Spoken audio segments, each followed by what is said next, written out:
What if I told you that the eternal political screaming match between absolute unbridled capitalism and complete collective equality is actually hiding a beautifully simple mechanical design problem that has absolutely nothing to do with morality or personal feelings? Welcome to money's hidden past, rich people. Lied we fact-checked today, we are dismantling the grand architectural debate of global wealth and breaking down the structural war between the horizontal and vertical economy. Whenever you listen to the highly paid talking heads on the television, they desperately want to convince you that one economic model is perfectly moral, while the opposing financial system is entirely driven by absolute human evil, forcing you to pick a permanent side in a cultural war that never actually ends. But the historical fact check reveals that the global economy does not care about morality. The entire system functions exactly like a complex piece of heavy industrial machinery, and choosing between a vertical and a horizontal financial architecture depends entirely on what a specific society chooses to optimize. For on the ground, there's absolutely no objective master answer to which system is universally better, because every financial model requires a brutal and highly calculated trade-off, forcing humanity to choose between the aggressive pursuit of rapid human progress or the permanent preservation of basic human protection and social stability. To deeply understand this structural battlefield, we must first examine the vertical model. The vertical economy is built entirely around the concept of extreme concentration, leveraging individual ambition, raw intelligence, and massive concentrated capital to build towering monolithic hierarchies that completely dominate the global landscape. In a vertical framework, the entire economic machine is explicitly optimized for scale.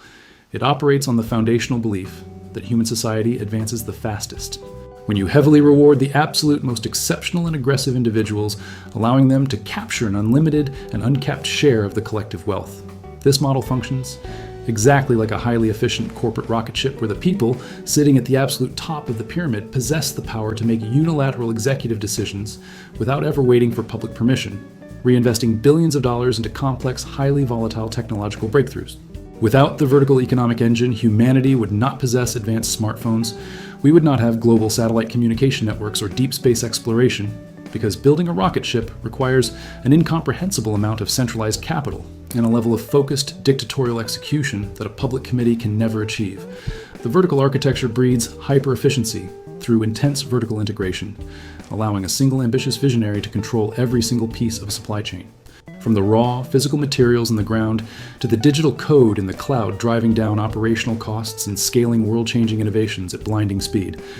But the bright light of rapid vertical innovation casts an incredibly dark shadow, because a system that optimizes exclusively for extreme vertical scale and production inherently requires a staggering and brutal amount of human financial inequality, guaranteeing that the vast majority of the population is left sitting at the bottom. When you allow capital to consolidate without any strict structural boundaries, the people at the top of the hierarchy eventually accumulate so much financial power that they easily transcend the traditional laws of the sovereign national governments, effectively turning the wealthiest corporate billionaires into modern unelected kings. We saw this exact mathematical reality play out during the American Gilded Age, when a handful of ruthless industrial tycoons controlled the oil and the railroads, building sprawling marble mansions and throwing incredibly lavish private parties, while the children of the working class physically died, laboring in the dark coal mines. The entire vertical system was designed to extract maximum value from disposable human labor, creating an environment where the massive corporations literally owned the local towns, forcing their desperate employees to physically live in company-owned housing and purchase their expensive daily groceries using fake corporate printed currency. The floor of the society is allowed to completely drop out for regular citizens, leaving millions of hardworking people exposed to extreme economic exploitation as the vertical machine relentlessly squeezes their daily wages to maximize corporate profit and funnel the remaining excess capital directly back into the luxurious executive suites. The vertical economy is a high-speed bullet train with absolutely no mechanical brakes. It can travel to the future significantly faster than any other vehicle on planet Earth. But it is mathematically guaranteed to eventually derail and crash spectacularly if the tracks beneath it are completely torn apart by civil unrest and mass poverty. This is exactly why societies, throughout history, designed the horizontal economy. The horizontal model is the absolute structural inverse of the vertical hierarchy, optimized entirely for stability, fairness, cooperation, and the collective community, prioritizing the steady well-being of the population over individual financial excellence. In a pure horizontal framework, the economy is built like a wide, flat safety net, ensuring that every single human being has absolute access to basic survival resources such as universal healthcare, quality public education, and secure, affordable housing, preventing any single individual from accumulating enough power to abuse the public. This system functions on the foundational belief that a truly civilized society should ultimately be judged by how it treats its absolute most vulnerable citizens, rather than how many imported sports cars its wealthiest billionaires can afford to buy, actively leveling the playing field through the aggressive redistribution of capital. The horizontal architecture relies heavily on democratic consensus and cooperation, ensuring that major economic decisions are made collectively by the local community, which completely prevents the rise of ruthless corporate monopolies and oligarchs, and maintains a highly stable and peaceful social fabric across the generations. Regular people in a horizontal system do not have to live in constant, terrifying fear of being completely destroyed by a sudden medical bill or a random corporate layoff, because the floor of the economy is securely bolted down by the sovereign state, guarding the population against the volatile winds of the open global market. But just like the vertical model, the horizontal system demands a severe societal cost, because an economic architecture that optimizes exclusively for flat, secure stability is mathematically destined to suffer from chronic stagnation and incredibly slow progress, completely suppressing the natural individual potential of its absolute brightest minds when you entirely remove the financial incentive for exceptional human ambition by heavily taxing any excess capital that an individual manages to independently create. You accidentally turn off the primary engine that drives technological innovation, causing the entire society to slowly grind to a painful and permanent economic halt. The bureaucracy expands exponentially as every single operational business decision requires months of public debate, endless committee meetings, and regulatory approvals, making it completely impossible to build complex technologies or scale new industries, leaving the flat society highly vulnerable to being aggressively outcompeted by foreign rivals.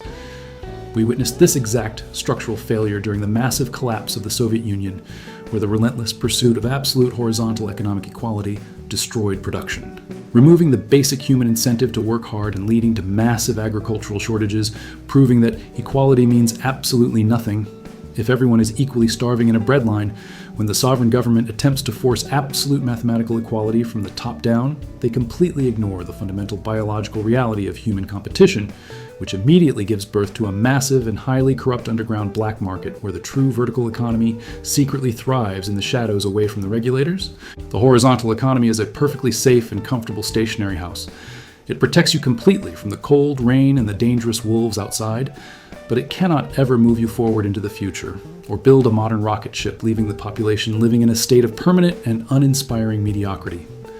Historical fact-checking reveals that pure versions of either system ultimately fail if you leave a vertical economy completely unregulated without any protective boundaries. The extreme concentration of wealth eventually destroys the middle class, entirely triggering a violent revolution that violently tears down the entire financial establishment.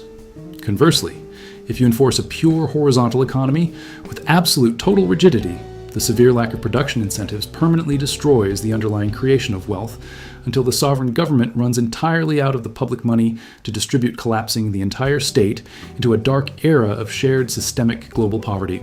The absolute most functional and prosperous models in modern human history have never been pure ideological systems derived from academic economic textbooks.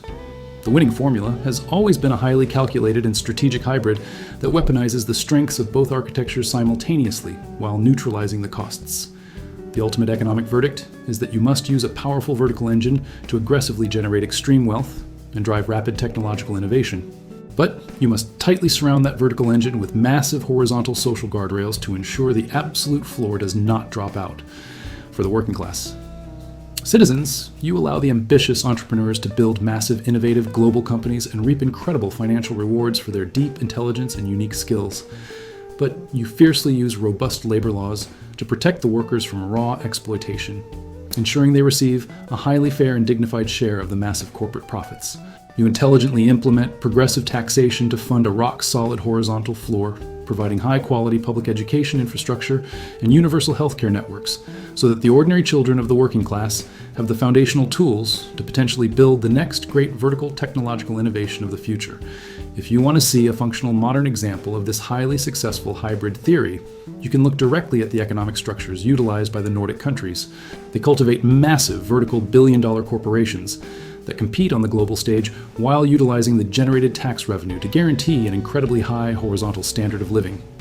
You deploy aggressive anti-monopoly regulations and strict federal antitrust laws to periodically shatter any corporate entity that physically grows larger than the state, permanently ensuring that the billionaires can never transform into absolute monarchs, and that the competitive open market remains completely accessible to new competing ideas. The successful hybrid model perfectly understands that capitalism is a wild and dangerous fire. If you let the fire burn completely out of control, without any heavy stone boundaries, it will instantly consume the entire structural house and destroy the fragile social fabric. But if you completely extinguish the fire, you will physically freeze to death in the dark. You must keep the fire burning brightly inside a heavily reinforced stone fireplace, harnessing the raw vertical heat to power the incredible advancement of the civilization, while using the horizontal bricks of the structure to keep the violent flames contained, balancing individual excellence with the absolute collective survival of the human community. The incredibly rich people at the absolute top of the modern financial hierarchy want you to blindly believe that the vertical economy is the only correct way to live, claiming that any form of horizontal regulation is a direct violent attack on human freedom, because they simply want to enjoy their massive fortunes without paying any social rent. Meanwhile, the radical political ideologues want you to completely destroy the vertical machine without realizing that a flat horizontal world without innovation eventually becomes a poor world. The path to true sustainable geopolitical power requires us to outgrow the childish propaganda and look at the global economy through the cold, absolute lens of engineering and structural balance. We must actively build a civilization that is strong enough to reach for the distant stars while simultaneously being deeply compassionate enough to protect the fragile people on the ground, ensuring that the rapid velocity of our progress never outpaces the security of our people, and that our massive collective wealth is managed by mathematical logic rather than unbridled greed. If this deep dive into the hidden mechanics of the horizontal and vertical economy and the strategic historical reality of the hybrid financial model opened your eyes to how the global systems of wealth and power must be balanced to survive, then do me a massive favor right now, smash that like button to let the algorithm know this factual historical conversation matters. Share this video with every friend and family member who needs to understand how the real financial world operates. Let us keep exposing the true mechanics of wealth and power. I will catch you in the next one, where we break down the next hidden chapter in the long history of money and corporate authority.